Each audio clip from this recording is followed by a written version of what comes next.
మంత్రి పదవి ఇస్తేనే కాంగ్రెస్లో చేరికపై ఓ మాజీ మంత్రి షరతు. ఎవరినే మాజీ మంత్రి అంటే చూద్దాం. గ్రేటర్ హైదరాబాద్ పరిధిలోని ఓ బీఆర్ఎస్ ఎమ్మెల్యే కాంగ్రెస్లో చేరుతా. మాజీ మంత్రి అన్నారు, కాంగ్రెస్ చేరుతా అన్నారు. మళ్ళీ ఈ బీఆర్ఎస్ ఎమ్మెల్యే అన్నారు అంటే తలసాని శ్రీనివాస్ తప్ప ఎవరు ఉండరు నాకు తెలిసైతే. కానీ నాకు మంత్రి పదవి ఇవ్వాలి అని షరతు పెడుతున్నట్లు ప్రచారం జరుగుతున్నది.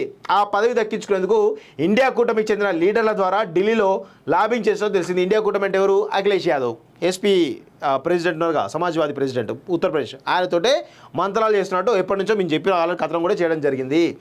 సో ఆ పదవి దక్కించుకునేందుకు ఇండియా కూటమికి చెందిన లీడర్ల ద్వారా లాబింగ్ చేసినట్టు తెలిసింది.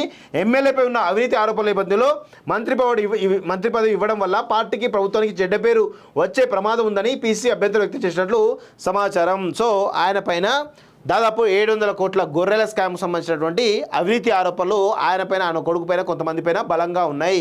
సో దానిపైన కూడా కొంత ఆయనకు మంత్రి పదవి ఇవ్వాలా వద్దా అనే దానిలో కొంత సందేహంలో ఉన్నట్టు తెలుస్తూ ఉంది.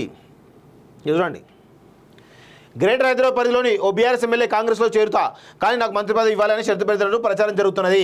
ఆ పదవి దక్కించుకునేందుకు ఇండియా కూటమికి చెందిన లీడర్ల ద్వారా లాబింగ్ చేస్తున్నట్టు తెలిసింది. దీంతో సదరు లీడర్ను పార్టీలో చేర్చుకోవాలని ఏఐసీసీ లీడర్ల నుంచి ఒత్తిడి వస్తున్నట్టు టాక్ ఉంది. అయితే ఆ ఎమ్మెల్యేపై ఉన్న అవినీతి ఆరోపణల నేపథ్యంలో మంత్రి పదవి ఇవ్వడం వల్ల పార్టీకి, ప్రభుత్వానికి చెడ్డ పేరు వచ్చే ప్రమాదం ఉందని పీసీ అభ్యంతరం వ్యక్తం చేసినట్టు తెలుస్తోంది.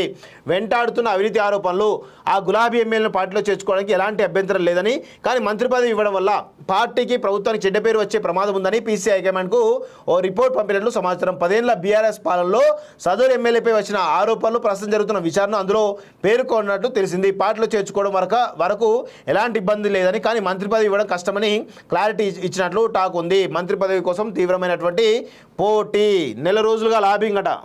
ఎవరు? తలసాని శ్రీనివాస్ తప్ప వేరే ఎవరు ఉండరు ఇలా, అందులో నో డౌట్.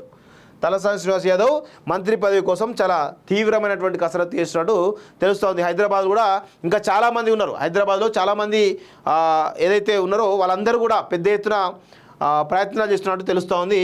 మొత్తానికైతే మరి రేవంత్ రెడ్డి ఎవరిని తీసుకుంటారో, ఎవరిని తీసుకోరు అనేది సందిగ్ధంలో నెలకొన్నట్టు మనకైతే తెలుస్తూ ఉంది.